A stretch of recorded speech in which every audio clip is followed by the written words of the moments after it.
Hello વિદ્યાર્થીઓ, welcome to Aryan classes. Aryan ક્લાસીસમાં તમારા બધાનું હાર્દિક સ્વાગત છે. વિદ્યાર્થીઓ, આપણે ધોરણ 10ની અંદર ચેપ્ટર 13 આપણું પર્યાવરણ ભણી રહ્યા હતા. તો કે હા, ભણીએ છીએ. એમાં આજે આપણે એક પ્રશ્ન ઉપર પહોંચી ગયા છીએ, નકામા કચરાના પ્રકારો. આના પહેલાં ઘણા બધા ક્વેશ્ચન જે પરીક્ષામાં પૂછાવા લાયક છે એ પ્રશ્નો આપણે અપલોડ કરી દીધા છે. ના જોયા હોય તો ડિસ્ક્રિપ્શનમાં લિંક છે, જોઈને ચેક કરી લેજો.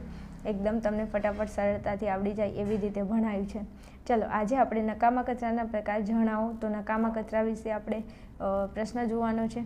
તો કે તમારા ઘરની અંદર, આપણું ઘર હોય તો કે હા, આપણા ઘરની અંદર અનૈચ્છિક બિનઉપયોગી, આપણા ઘરની અંદર અનૈચ્છિક એટલે જે ગમતી ના હોય, જેની જરૂર ના હોય. બિનઉપયોગી એટલે જે કંઈ ઉપયોગમાં ના આવતી હોય. બીજું વધારાની, કેવી વધારાની વસ્તુઓ કે ઘરગથ્થુ નકામી ચીજ વસ્તુઓને શું કહેવાય? તો કે કચરો કહે છે.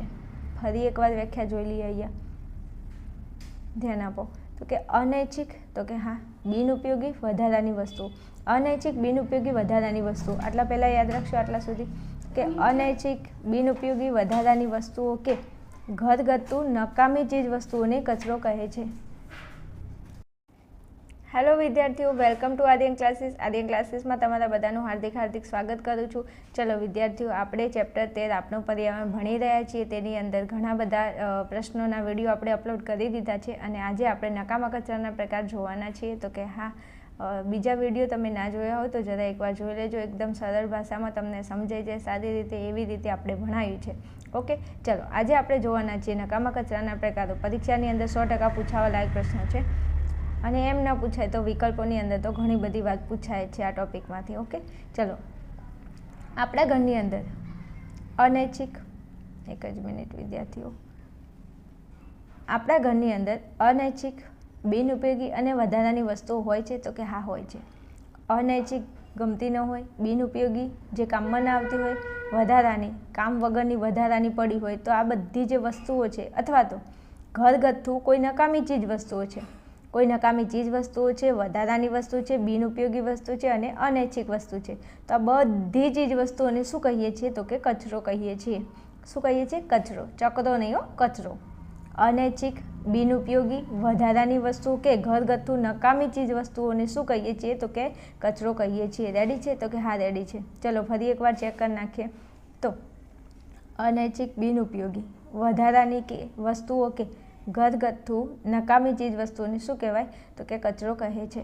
હવે અહીંયા કચરાના બે પ્રકાર છે. તો કે શેના આધારે? તો કે સ્વરૂપના આધારે કચરાના બે પ્રકાર છે. પરીક્ષાની અંદર પ્રશ્ન પૂછાય કે કચરાના કેટલા પ્રકાર છે? સ્વરૂપના આધારે. તો કેટલા પ્રકાર લખશો તમે? તો કે બે પ્રકાર લખશો. કોના આધારે? તો કે સ્વરૂપના આધારે. તો કે કયા કયા છે? ચલો જોઈ લઈએ. ઘન કચરો અને પ્રવાહી કચરો. ધ્યાન આપજો. અહીંયા તમને કહ્યું છે કે કચરાના સ્વરૂપના આધારે. શું કીધું છે? સ્વરૂપના આધારે. તો સ્વરૂપના આધારે કેટલા પ્રકાર છે? તો કે બે પ્રકાર છે. કયા કયા? તો કે ઘન કચરો અને પ્રવાહી કચરો. ઓકે, હા, ઓકે. સ્વરૂપના આધારે પૂછીએ તો બે પ્રકાર કયા કયા? ઘન અને પ્રવાહી. ઘન પ્રવાહીથી આપણે પરિચિત છીએ એટલે આપણને ખબર હોવી જોઈએ. તો કે હા, અમને ખબર છે. ચાલો, હવે ઘન કચરો એટલે શું? તો કે રસોડાના કચરામાં શાકભાજી હોય તો કે હા, આપણા ઘરમાં ફળ હોય તો કે હા, છાલ હોય તો કે હા હોય, હાડકાં હોય તો કે હા હોય. જે લોકો નોનવેજ ખાતા હોય એમની ઘરે હાડકાં હોય. ઓકે, તો કે ઓકે. ચલો, ઘન કચરો એટલે કે રસોડાના કચરામાં શાકભાજી હોય, ફળ હોય, છાલ હોય અને હાડકાં હોય. આ વગેરે અને આ ઉપરાંત પણ જે ધાતુ કચરો હોય, કાચ હોય, પ્લાસ્ટિક હોય, પોલિથીન હોય, આ બધાને કયો કચરો કહેવામાં આવે છે? તો કે ઘન કચરો કહેવામાં આવે છે. અથવા આ બધા કચરાનો સમાવેશ શેમાં થાય છે? તો કે ઘન કચરાની અંદર થાય છે. રેડી? આ બધો કચરો આપણા ઘરની અંદર હોય છે કે નથી હોતો? તો કે હા, હોય જ છે. કયો કયો કચરો? તો આપણા ઘરની અંદર જો શાકભાજી હોય તો કે હા, ફળ હોય, છાલ હોય, હાડકાં હોય વગેરે. આ ઉપરાંત ધાતુ કચરો, જેમ કે આપણે ધાતુઓમાં વાત કરીએ તો કે લોખંડ હોય, એલ્યુમિનિયમ હોય, તાંબુ, સોનું, ચાંદી, શીશમ, આ બધું હોય. આ બધાને ધાતુ કહેવાય. પછી કાચ, તમારા ઘરની અંદર કોઈ વેસ્ટ કાચ હોય. પ્લાસ્ટિક, આપણા ઘરની અંદર ઘણું તૂટેલું ફૂટેલું પ્લાસ્ટિક પડ્યું હોય. પોલિથીન એટલે થેલીઓ, જેની વાત કરીએ તો આ બધાને કયો કચરો કહીશું? તો કે ઘન કચરો. ઘન કચરામાં બસ કચરો કયો હોય ને એ લખવાનો છે તમારે. તો યાદ રહે કે ના રહે? રહી જાય સરળતાથી. ચાલો, પછી અહીંયા આપે છે પ્રવાહી કચરો. તો પ્રવાહી કચરો એટલે તો કે ઘન કચરાની સરખામણીએ પ્રવાહી કચરાનું શું વ્યવસ્થાપન અને તેની હેરફેર સરળતાથી થાય છે.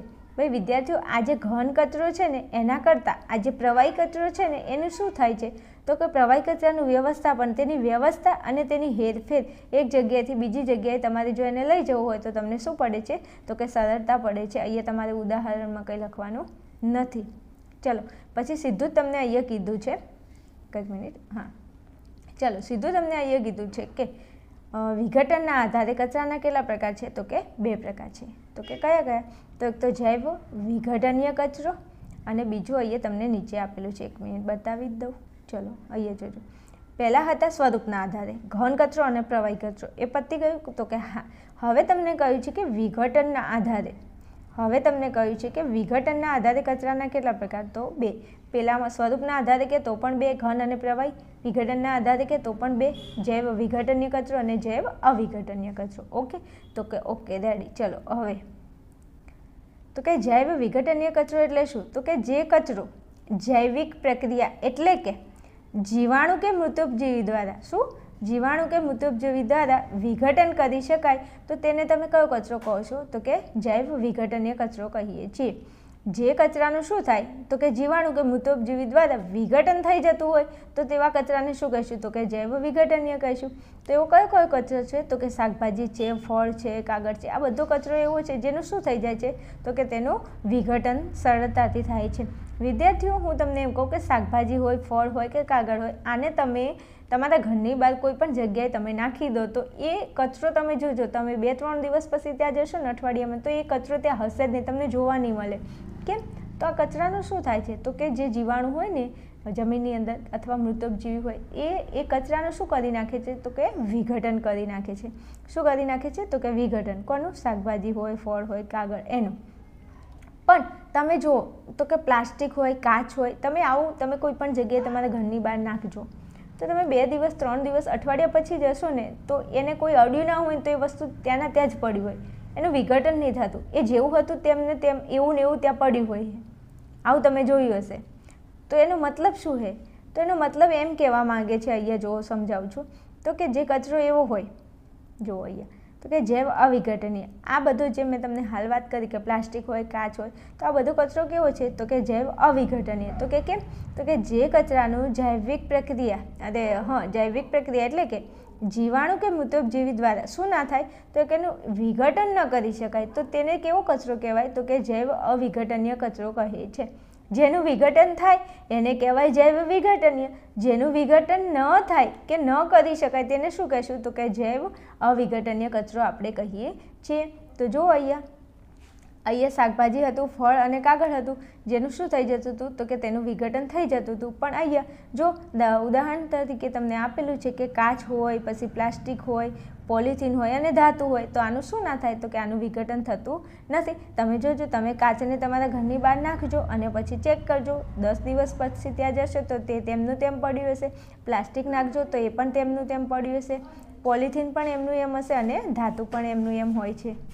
તો આ જે પ્લાસ્ટિક છે, કાચ, પોલિથીન, ધાતુ આ બધા છે એમના ઉપર તાપમાન અને દબાણની અસર થાય છે, પરંતુ લાંબા સમય સુધી આ પર્યાવરણની અંદર જો આ વસ્તુ પડી હોય તો એ કેવી રહે તો કે મૂળ સ્વરૂપમાં જ રહે છે. જેવી હોય એના એ જ સ્વરૂપમાં રહે છે, એને કંઈ પણ અસર થતી નથી. તો અહીંયા તમારા ડાઉટ્સ ક્લિયર થઈ ગયા હશે. જુઓ અહીંયા તો કે જૈવ વિઘટનીય કચરો અને જૈવ અવિઘટનીય કચરો, તો કે જે કચરાનું શું કરી શકાય મૃતોપજીવી કે જીવાણુ દ્વારા વિઘટન કરી શકાય તો એને કહેવાય જૈવ વિઘટનીય. વિઘટન ન કરી શકાય તો એને કહેવાય જૈવ અવિઘટનીય કચરો. તો હું એમ કહું કે શાકભાજી, ફળ અને કાગળ આનું વિઘટન થાય તો કે હા થાય. પણ અહીંયા તમે જોશો તો કે કાચ, પ્લાસ્ટિક અને પોલિથીન એનું શું ના થાય તો કે વિઘટન થતું નથી. તો આ બધા શું હતા કચરાના પ્રકાર. બીજું પરીક્ષાની અંદર મોસ્ટ IMP પ્રશ્નો આમાંથી પૂછાય છે અને તમને એક્ઝામ્પલમાં પણ આપે છે કે નીચેનામાંથી તમને પ્રશ્ન આપે ને પછી કહે કે નીચેનામાંથી કયો કચરો જૈવ અવિઘટનીય છે અથવા જૈવ વિઘટનીય નથી. તો આવા ફેરવીને પ્રશ્નો પૂછાય તો એમાં તમને તકલીફ ના પડે એના માટે તમારે આ કચરો વ્યવસ્થિત ભણી લેવાનો છે.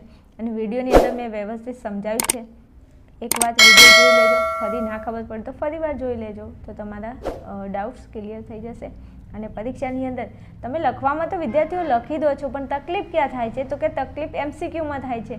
અને તમારા MCQનો વિભાગ એ કેટલા ગુણનો છે? 24 માર્ક્સનો વિભાગ એ છે. એમાં તમારા માર્ક્સ ક્યાંક ને ક્યાંક કટ થાય છે. તો એ કયા કયા ટોપિકમાંથી? તો આવા બધા એવા ઘણા બધા ટોપિક છે, આવા પ્રશ્નોમાંથી પ્રશ્નો નીકળે છે, ત્યારે તમને તકલીફ પડે છે. તો જો તકલીફ ના પડે, પ્રોબ્લેમ ના થાય, માર્ક્સ ના કપાવવા દેવા હોય, તો આવા પ્રશ્નો વ્યવસ્થિત થોડા ડીપમાં સોલ્વ કરી લેવાના. ઓકે, ચલો આગળ આપણું ચેપ્ટર કન્ટિન્યુ છે. આજુ આપણે વિકલ્પોનો એક અલગથી MCQનો વિડીયો બનાવવાના છીએ, તો તમે વિડીયોને વ્યવસ્થિત જોઈ લેશો તો તમારા MCQમાં તમને કોઈ તકલીફ પડશે નહીં. ઓકે, ચલો મળીશું આપણે આગળના વિડીયોમાં.